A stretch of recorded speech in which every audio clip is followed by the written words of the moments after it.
നമസ്കാരം. മലയാളി വാർത്താ അനാലിസിസിലേക്ക് സ്വാഗതം.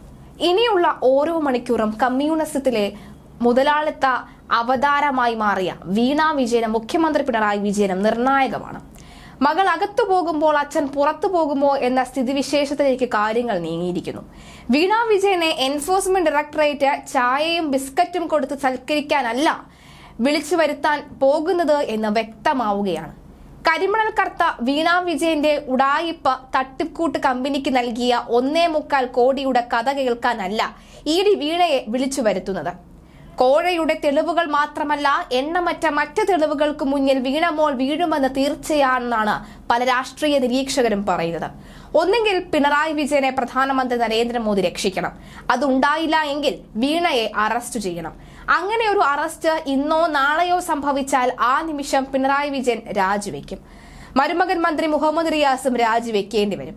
കേരളത്തിലെ CPM-ന്റെ അടിപതറാൻ പോകുന്ന ദിവസങ്ങളാണ് നിർണായകമായ ലോക്സഭാ തെരഞ്ഞെടുപ്പിന് തൊട്ടു മുൻപ് സംഭവിക്കാൻ പോകുന്നത്. 3 കാര്യങ്ങളാണ് കോഴക്കഥയിൽ അടിവര വെച്ച ഇഡി ചോദിക്കാൻ പോകുന്നത്. ഈ ചോദ്യങ്ങൾക്ക് ഉത്തരം നൽകാൻ വീണമോൾക്ക് സാധിക്കുകയുമില്ല. വീണയുടെ പേരിലുള്ള തട്ടിപ്പ് കമ്പനി കരിമണൽ കർത്തയ്ക്ക് എന്ത് സാങ്കേതിക സേവനവും ഉപദേശവുമാണ് നൽകിയത്? ഈ പണം കൊണ്ട് വീണ എന്ത് ചെയ്തു? വീണയുടെ കമ്പനി കമലാ വിജയന്റെ ശമ്പളം കൊണ്ട് കെട്ടിപ്പൊക്കിയതാണ് എന്നതിന് എന്തുണ്ട് തെളിവ്? 2 ദിവസമായി തെരഞ്ഞെടുപ്പ് പ്രചാരണത്തിന് പോലും പോകാനാകാത്ത പിണറായി വിജയൻ മകളെ രക്ഷപ്പെടുത്താനുള്ള തത്രപ്പാടിലാണ്. BJP നേതൃത്വത്തെ ഇത്തരത്തിലാണ് പിണറായി പ്രീണിപ്പെടുത്താൻ പോകുന്നത് എന്ന് പിണറായിയുടെ വിവാദ ദല്ലാളന്മാർക്ക് മാത്രമേ അറിയൂ. ഇഡിയുടെ മേൽ സമ്മർദ്ദം ഉണ്ടാകുന്നില്ല എങ്കിൽ ആ നിമിഷം വീണയുടെ നില പരിതാപകരമാകും.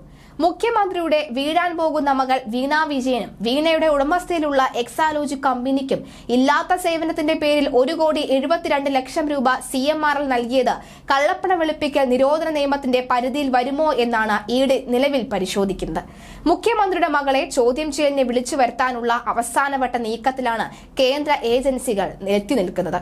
വീണ വിജയന്റെ ഉടമസ്ഥയിലുള്ള എക്സാലോജിക് സൊല്യൂഷൻസും കരിമണൽ കമ്പനിയായ CMRL-ഉം തമ്മിൽ വേറെയും ദുരൂഹ പണമിടപാടുകൾ നടത്താനാണ് സൂചന. ഇതിന്റെ തെളിവുകളുമായാണ് ഇഡി വീണ വിജയനെ ചോദ്യം ചെയ്യുന്നത് എങ്കിൽ സംഗതിയുടെ ഗൗരവം ഏറെ വർദ്ധിക്കും. നോട്ടീസ് നൽകിയിട്ടും ആരോഗ്യ പ്രശ്നം പറഞ്ഞ് ഹാജരാകാതിരുന്ന സാഹചര്യത്തിൽ കർത്തയുടെ ആലുവയിലെ വീട്ടിലെത്തിയാണ് ഉദ്യോഗസ്ഥർ കരിമണൽ കോടീശ്വരനെ കഴിഞ്ഞ ദിവസം ചോദ്യം ചെയ്തത്. CMRL കമ്പനിയിലെ ഉദ്യോഗസ്ഥരെ ചോദ്യം ചെയ്യുന്ന വേളയിൽ തന്നെ കർത്തയെയും ചോദ്യം ചെയ്യാൻ ഇഡി നീക്കം നടത്തിയെങ്കിലും ആരോഗ്യ പ്രശ്നങ്ങൾ ചൂണ്ടിക്കാട്ടി ഹൈക്കോടതിയിൽ സത്യവാങ്മൂലം നൽകുകയായിരുന്നു. പിണറായി വിജയന്റെയും തണലിലുള്ള സ്വാധീനത്തിലും മകൾ വീണ നടത്തിയ കൊള്ളയെ ന്യായീകരിച്ച CPM ഡൽഹി പോളിറ്റ് ബ്യൂറോയിൽ കാര്യമായി പണിയൊന്നുമില്ലാത്ത തലനരച്ച സഖാക്കൾ കേരളത്തിലേക്ക് ആഗതരായിട്ടുണ്ട്.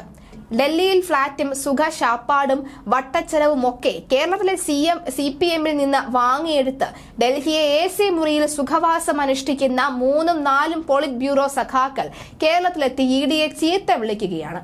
ഉണ്ണുന്ന ചോറിന് നന്ദി കാണിക്കുന്നതിൽ ആർക്കും തെറ്റ് പറയാനാകില്ല. കേരളത്തേക്കല്ലാതെ വേറൊരിടത്തേക്കും പോകാൻ സാഹചര്യമില്ലാത്ത ഇവർ ഇനിയുള്ള ദിവസങ്ങളിലും കേരളത്തിൽ തന്നെ കറങ്ങുമെന്നാണ് സൂചന. മുതിർന്ന ഒരു പോളിറ്റ് ബ്യൂറോ സഖാവിന് മണിക്കൂർ ഇടവിട്ട് വലിക്കാനുള്ള അമേരിക്കൻ നിർമ്മിത സിഗരറ്റ് വരെ കേരളത്തിലെ പാർട്ടി ഫണ്ടിൽ നിന്ന് ഡൽഹിയിലേക്ക് പോകുന്നു എന്നാണ് പഴയകാലം തൊട്ടുള്ള കേൾവി. സ്വകാര്യ മുതലാളിത്തത്തെയും ആഗോള കുത്തകകളെയും അധിക്ഷേപിക്കുന്ന പ്രസംഗം അടിമ സഖാക്കൾക്ക് മുൻപിൽ പറയുന്നതിന് മുൻപ് സഖാവ് വലിക്കുന്നത് അമേരിക്കൻ സിഗരറ്റ് ആണെന്ന് ആരറിയുന്നു? വീണ വിജയന്റെ കേസിൽ ഇഡിക്ക് എന്താണ് കാര്യമെന്ന് CPM പോളിറ്റ് ബ്യൂറോ അംഗം പ്രകാശ് കാരാട്ട് സഖാവിന്റെ ചോദ്യം. ഒരു കമ്പനി മറ്റൊരു കമ്പനിക്ക് കരാർ അനുസരിച്ച് പണം നൽകിയെന്നേ ഉള്ളൂവെന്നാണ് കാരാട്ട് സഖാവിന്റെ ന്യായീകരണം. രാജ്യത്തെ പലയിടത്തുമുള്ള പോലെ കേരളത്തിലും ഇഡി രാഷ്ട്രീയ ഉപകരണമായി മാറിയെന്നാണ് ആ മൂത്ത സഖാവിന്റെ വാദം.